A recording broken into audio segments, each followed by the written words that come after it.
សេចក្តីជូនដំណឹងស្តីពីការព្យាករណ៍អាកាសធាតុនារដូវចូលឆ្នាំថ្មីប្រពៃណីជាតិខ្មែរចាប់ពីថ្ងៃទី12ដល់ថ្ងៃទី17ខែមេសាឆ្នាំ2026ក្រសួងធនធានទឹកនិងឧតុនិយមសូមជម្រាបជូនដំណឹងដល់សាធារណជនអំពីស្ថានភាពអាកាសធាតុនៅក្នុងរដូវប្រាំងឆ្នាំ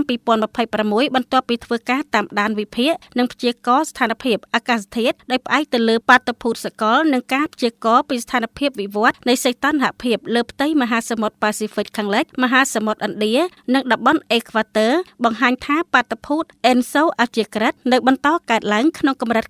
90% រហូតដល់ខែឧសភានិងថយចុះមក 70% ក្នុងខែមិថុនាឆ្នាំ2026ដោយឡែកចាប់ពីខែកក្កដាបាតុភូតអេនីញ៉ូនឹងកើនដល់កម្រិត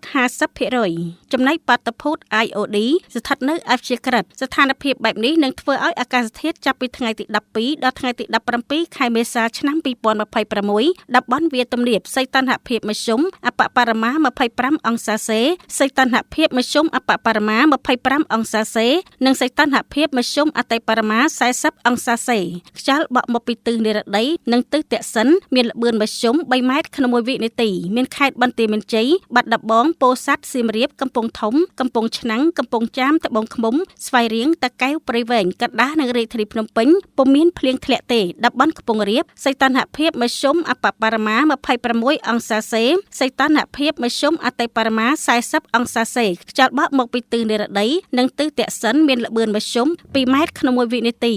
ខេត្តកំពង់ស្ពឺឧត្តរមានជ័យបៃលិនរតនគិរីព្រះវិហារក្រចេះស្ទឹងត្រែងមណ្ឌលគិរីជួរភ្នំដងរែកនៅតំបន់ជួរភ្នំក្រវាញពុំមានភ្លៀងធ្លាក់ទេតំបន់មាត់សមុទ្រសីតុណ្ហភាពមធ្យមអបបរមា25អង្សាសេនិងសីតុណ្ហភាពមធ្យមអតិបរមា